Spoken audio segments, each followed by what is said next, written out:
kasaysayan. 1985, nagkaroon na ng siege yung Manila Hotel. Kami nila Colonel Cabawatan at marami pang ibang mga revolusyonaring. Natin sila. Pero bakit hindi natin maabot ang tagumpay para sa mga tao ito? Nakikita na natin si Tony Mama. Naging maayos ang pamamahala. Naging maligaya ang mga tao. Pero bakit si Tony Mama hanggang ngayon? Kamukha nila Supremo Kerubin, kamukha nila Supremo Dani, Lim, bakit hindi natin maabot ang tagumpay? Halos kalahati kasama na sa kapatid na magdalo. Pero bakit hindi pa rin natin maabot? Dahil ang ibang mga kapatid natin ay hindi nagpapasakop. Ang mga kapatid natin, pagdating sa kanilang mga teritoryo, kanya-kanya ang kanilang kaisipan. Yung mga kapatid natin, sumapi lamang para masabing siya ay magdalo. Pero ang tunay na kaisip, ang tunay na puso, ang tunay na dugo na nananaytay sa kanilang mga ugat, hindi kulay pula. De colores ang kulay nila. Ano ang nangyari noong 2010? Ang paningin nila ay naku, si Mama walang pera yan, hindi mananalo. Si Sally Trillanes pa, may pera yan.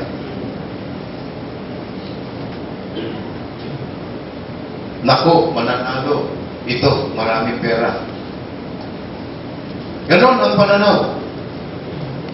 Ganon ang pananaw ng naging mga kapatid natin na ang politika ay pera. Sayang ng isang bansa. Dito nakasalalay ang kinabukasan. Dito nakasalalay ang kaunlaran. At dito rin nakasalalay ang pagbagsak ng isang bansa. Napaka-importante dahil ikaw, yung anak mo, ako mo, kung sakasakali na magkakaroon tayo ng mga matitinong leader, kinabang na yung mga susunod na henerasyon. Sa prinsipyo ng magdalo, mali. Hindi tama. Kaya dapat lahat tayo ngayon ang gagawin natin sa buhay na personal, sa pakikialam natin, sa pakikihadlahok natin sa anumang gawain, ang isipin at gawin natin palagi ay tama. Gawin ang tama dahil yan ang dapat gawin. Naniniwala pa kayo doon, mga kapatid? Kaya nga, sa pagpili ng mga magiging leader, gusto nating magkaroon ng mga matitinong mamamahala ng ating pamahalaan. Ano ang magiging batayan natin sa pagpili? Kailangan magkaroon tayo ng isang matibay na dahilan para ang isang tumatakbong gustong maging leader ay susuportahan natin. Hindi na natin kailangan ng political leaders. Kailangan natin kagaya ni Sally Trillanes. Kailangan natin servant leader. Leader na magseserbisyo sa lahat ng mga mamamayan. Tulad nyo, sir. Sana.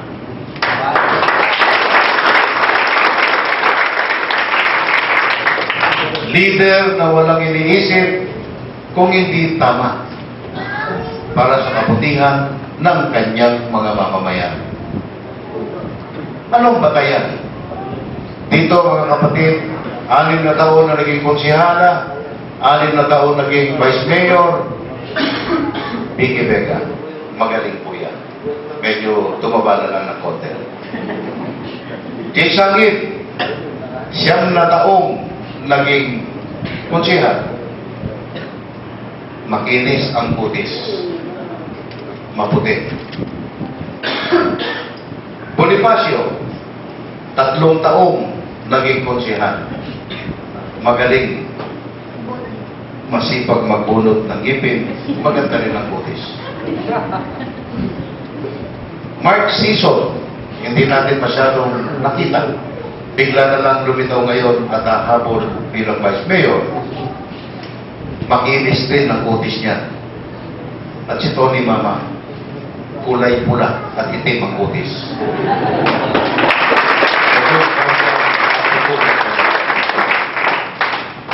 Sa lima na yan, mga kapatid,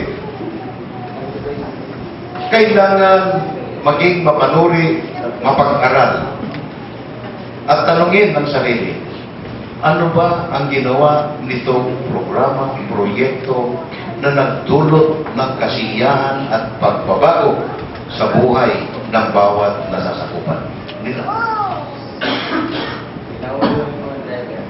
Yung isa, 6 na taon, yung isa, 9 na taon, yung isa, 3 taon, si Tony Mama, 5 taon naging kapitan. Anong ginawa ni Vicky Vega, Jay Sangin, Bonifacio, Sison, at ni Mama? Yun ang dapat maging batayan. Yun ang dapat maging batayan.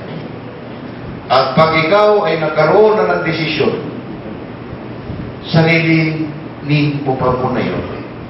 Ilalatag yan sa isang pagpupulong na kagaya ng ganito. Bibigyan ng laya ang bawat isa. Bakit kailangan tulungan ito? Bakit kailangan tulungan ito? I-justify. At pagkaraan na marinig ang gustong magsalita, magkakaroon ng butukan. At ang mananalo, mayorya sa butuhan, kailangan ang mga matatalo sa usapin na yun ay magpasako at magkakaisa na lamang ng isang panuntunan at pagkakaisa ng isang boses. Isang example na napakaganda. City Council, dyan gumagawa ng batas. Na kailangan ang City Council na kinabibilangan ni Vicky Vega, Jay Sangin, Bonifacio. Pag ikaw ay gumawa ng isang batas, kailangan ang batas ay makatao ayon sa konstitusyon, ayon sa itinakda ng batas. Sino mga kapatid na tricycle driver? Alam nyo siguro kung ano ang Ordinance 296. Itong Ordinance 296 ay ginawa ng Konseho ng Siyudad, inaprubahan ng lahat ng mga konsehal, kasama na itong mga tumatakbong Vice Mayor ngayon, na kung saan ay naglalayon na inoorganisa ang Regulatory and Franchising Board. Doon sa mga probisyon na ginawa nilang batas na yan, na kung ang isang tricycle driver daw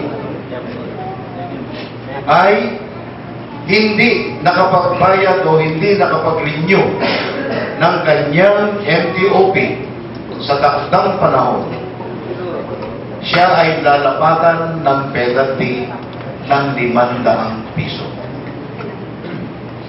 Ano ang ginawa nyo? Kasi ang makakalaban na ninyo dito, gobyerno na. Disadvantageous on the part of the government na. Dahil ang itinakda ng batas, 25%, dapat 75%, ba't yung ginawang 50%? Kasi sumisip-sip na sila. Dahil mag-i-eleksyon na. Diyan po natin makikita yung mga leader na sinusuportahan natin noong araw. Maraming at iba't ibang mga larawan na naman ang makikita natin formang pampolitika na. Para na sila ngayong anghel na galing sa lupa, kahit anghel na galing sa langit, pababa sa lupa, at lahat na lang ng kabutihan ngayong ginagawa sa mga tao. Nandiyan na yung isa, nagpapapiting program. Nandiyan na yung isa, nagbibigay ng mga gamit sa eskwelahan. Nandiyan na yung isa, ganito ang ginagawa. Ang tanong ko sa kanila, bakit ngayon walang ginagawa yan? Sana pagkukunin nyo sa inyong mga halal na posisyon, inumpisahan na sana ninyo ang paggawa ng ganyan. Hindi nyo kung kailan lamang panahon ng eleksyon at saka ninyo gagawin ang mga bagay na yan. Halatang halata kayo na kayo na naman ay sumusuyo pagkaraan ng mahabang panahon na nawala kayo sa tabi ng mga mamamayan, lalo na yung mga uring mahihirap. Kanya tayo, mga kapatid na magdalo, mga kapatid na guardian, huwag na tayo magpakulang pa. Huwag na tayo maniwala sa mga ganitong uri ng pagkukunwari ng kabaitan.